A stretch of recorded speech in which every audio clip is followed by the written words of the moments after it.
বিষয়বস্তু কী সেটা নিয়ে একটু আলোচনা করি। এই কবিতাটায় একটি অদম্য এক মধ্যবিত্ত পরিবারের এক চেনা ছবি এঁকেছেন কবি। গৃহকর্তা মাইনে নিয়ে ফিরলে পুজোর কেনাকাটা করতে যাওয়া হবে, তাই বাড়িতে অপেক্ষা করছিল কে? তার স্ত্রী এবং পুত্র। অর্থাৎ যিনি গৃহকর্তা, একটি বাড়ির যিনি পুরুষ তিনি তো গৃহকর্তা, আর তিনি রোজগার করেন। তো সেই এমন একটি মধ্যবিত্ত পরিবারের রোজগারি এক গৃহকর্তা, যিনি সকালে কথা দিয়ে গেছেন তার ছেলেকে যে তাড়াতাড়ি অফিস থেকে ফিরে আসবেন মাইনে নিয়েই। কেন? কারণ পুজোর কেনাকাটা করতে হবে। সেই দিন বিকেলে ফিরেই পুজোর কেনাকাটা করতে হবে তিনি বাড়িতে বলে গেছেন, এবং তার জন্য তার প্রতীক্ষায় বসে আছে বাড়িতে কে? তার স্ত্রী এবং তার পুত্র। তার পুত্র জিজ্ঞাস্য বারবার তার মাকে, কেন এলো না বাবা, কেন এলো না? বাবা তো সকালে বলে গেল তাড়াতাড়ি চলে আসবে মাইনে নিয়ে, তাহলে কেন এলো না, এখনও কেন এলো না? সে বারবার গলির দিকে চায়, বারবার রাস্তার দিকে উঁকি মারে যে বাবা এলো না কি, বাবা এখনই এলো না কি। কারণ পুজোর কেনাকাটার একটা আনন্দ আমাদের একটা মহা আনন্দ। আমরা ছোটোবেলা থেকেই আনন্দের সাথে খুব পরিচিত। আমরা বিশেষ করে বাঙালিদের কাছে আমরা ছোটোবেলা থেকেই এখনও পর্যন্ত অপেক্ষা করে আসি, বাবার বোনাস কবে হবে, বাবার মাইনে কবে হবে, বাবা কবে আসবে, পুজোর জামা আমি কবে কিনবো, গুনবো কটা জামা হয়েছে, কী কী রঙের হয়েছে, সবাইকে বলবো আমার কটা জামা হয়েছে, পুজোর জামা আমার পুজোর কেনাকাটা কমপ্লিট হয়ে গেছে। এই আনন্দের সাথে আমরা কিন্তু প্রত্যেকেই পরিচিত, ছোটোবেলা থেকেই পরিচিত। এখনও আমরা কিন্তু সেই আনন্দেই একই রকম আনন্দ, একই রকম অনুভূতি কিন্তু আমরা এখনও পুজো আসলে পাই, যে কখন পুজোর কেনাকাটা করতে যাব।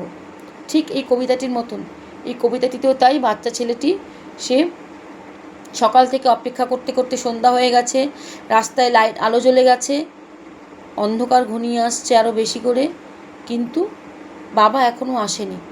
কিন্তু ছেলেটি তো ছোট, সে মাকে বারবার জিজ্ঞেস করছে যে কেন বাবা এখনও এলো না। অন্যদিকে মাটি, যিনি সংসারের গৃহকর্ত্রী, তিনি সংসারের যে যাবতীয় দৈনন্দিন কাজ, সেই দৈনন্দিন কাজ কিন্তু করে যাচ্ছেন, কিন্তু তার মনে কিন্তু অস্থিরতা, তার মনে কিন্তু দুশ্চিন্তা। সেটা আমরা কিসে প্রমাণ পাই? সেটা আমরা প্রমাণ পাই যখন দেখি কবিতায় যে মা রান্না করতে করতে আজকে কড়াইতে খুন্তিটা বেশিই নাড়ছে। শুধু তাই নয়, ফ্যান ঢালতে গিয়ে বা ফ্যান গালতে গিয়ে সেই গরম ফ্যান পায়ে পড়ে পাটা পুড়েও গেছে। এগুলো মানসিক অস্থিরতার লক্ষণ। যখন আমরা কোনো কাজ মন দিয়ে করি তখন খুব সাবধানে করি।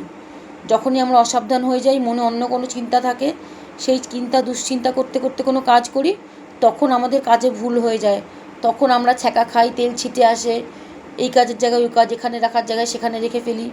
এগুলো দুশ্চিন্তার জন্য হয়। ঠিক আছে? তো স্বামী ফিরে আসছে না দেখে যেমন মায়ের চিন্তা হচ্ছে, তেমনি বাবা ফিরে আসছে না দেখে ছেলেটিরও চিন্তা হচ্ছে, এবং দুজনেই অপেক্ষা করছে যে বাবা মাইনে নিয়ে কখন বাড়িতে ফিরবে, বাড়িতে ফিরে সপরিবারে গিয়ে কেনাকাটা করতে যাবে। অনিচ্ছা সত্ত্বেও জানলার কাছে বাচ্চাটি কী করে? ইতিহাসের বই খুলে বসে। তবে সে মনে পড়তে থাকে যে জানলার বাইরে বাবার ফেরার পথের দিকে। তার মনে পড়ে বাবা সকালে বলে গেছে আসার কথা, এখনও আসছে না। তার পড়ায় কিন্তু মন নেই। তার বইয়ের সব চেনা অক্ষরগুলো সব ওলটপালট অক্ষরের মতন ঘোরপাক খাচ্ছে, কারণ তার পড়ায় মন নেই। কানে তার বাজছে ঘড়ির টিকটিক শব্দ, কলের জল পড়ার শব্দ, বিড়ালের গতিবিধি লক্ষ্য করেও সময় যেন ফুরোয় না, অপেক্ষা যেন দীর্ঘতর হতে থাকে। বইয়ের পাতায় লেখা ইতিহাসের ঘটনা, সাল, তারিখ, বিবরণ তার মনের মতনই অবাধ্য, কিছুতেই বশ মানতে চায় না, মানে কিছুতেই তার মুখস্থ হচ্ছে না পড়া, তার পড়ায় তার মন বসছে না, কারণ সে বাবার অপেক্ষা করছে। ছেলেটির চোখ আর মন জুড়ে এখন কেবলই পুজোর নতুন জামা, স্বপ্ন আর ঘ্রাণ। বাবা না আসা অবধি তাই কিছুতেই তার মন বসবে না পড়ায়। সব অক্ষর তার কাছে নিরর্থক, একগুঁয়ে, অবাধ্য, নিষ্ফল। অবশেষে নিষ্ফল অপেক্ষায় অধীর হয়ে যখন মার কাছেও তার কোনো সদুত্তর পায়নি, তখন সে দরজার ছিটকিনি খুলে আস্তে করে গলির মুখে গিয়ে দাঁড়ায় দেখার জন্য বাবা আসছে কি না। কিন্তু গলির মুখে উঁকি মারতেই সে কী দেখে? যে দূরে রাস্তায় গলির মুখে একটা কালো গাড়ি, আলো জ্বলছে, অনেক লোকের ভিড়, এবং সেখানে বাজিও ফাটছে। আমরা বাজি সাধারণত কিসে ফাটাই? উৎসব আনন্দতে ফাটাই, পুজোর সময় ফাটাই। তাই ছেলেটিও বুঝতে পারছে যে কোনো একটা পুজো নিশ্চয়ই এসছে, নাহলে এত ভিড়, এত উৎসবের আয়োজন কিসের, এত বাজি ফাটানো কিসের? তাই সে গলির মুখে বাবাকে দেখার সাথে সাথে দেখতেও গেল যে কিসের, কোন পুজোর জন্য এত বাজি ফুটছে। সে যখন দেখতে গেল গলির মুখে, এবং সে দেখতে যাওয়াই তার শেষ দেখতে যাওয়া হলো, যখন অনেক রাত, যখন মোটামুটি বারুদের গন্ধ হালকা হয়ে এসছে, অলিতে গলিতে যখন নিস্তব্ধ, মানুষের রক্তের চিহ্ন রাস্তায় লেগে রয়েছে, সেই অলি গলি ঘুরে প্রাণ বাঁচিয়ে বারুদের গন্ধ মেখে সেই বাবা গভীর রাত্রে বাড়ি ফিরলেন। কিন্তু বাবাকে খুঁজতে গিয়ে যেই ছেলে গলির মুখে গিয়েছিলেন, সেই ছেলেটি কিন্তু আর ফিরে এলো না। অর্থাৎ রাজনৈতিক অস্থিরতার শিকার কে হলো? বাচ্চা ছেলেটি।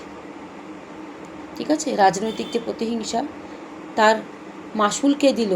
তার মাসুল দিল বাচ্চা ছেলেটি। তো এটি ছিল কবিতার ব্যাখ্যা বা মূল অংশ। তো কবিতাটার ব্যাখ্যা প্রথম দিক থেকে খুব উত্তেজনাপূর্বক হলেও, খুব রোমাঞ্চকর হলেও, শেষের দিকে গিয়ে মনটা একটু ভারী হয়ে যায়, খুব কষ্টই লাগে বাচ্চা ছেলেটার জন্য, কিন্তু কিছু করার নেই আমাদের। তো কবিতাই তো আমাদের তো পড়াশোনা করে এগিয়ে যেতে হবে। তো এগিয়ে যাওয়ার জন্যই এটুকুই আজকে হচ্ছে মূল বক্তব্য।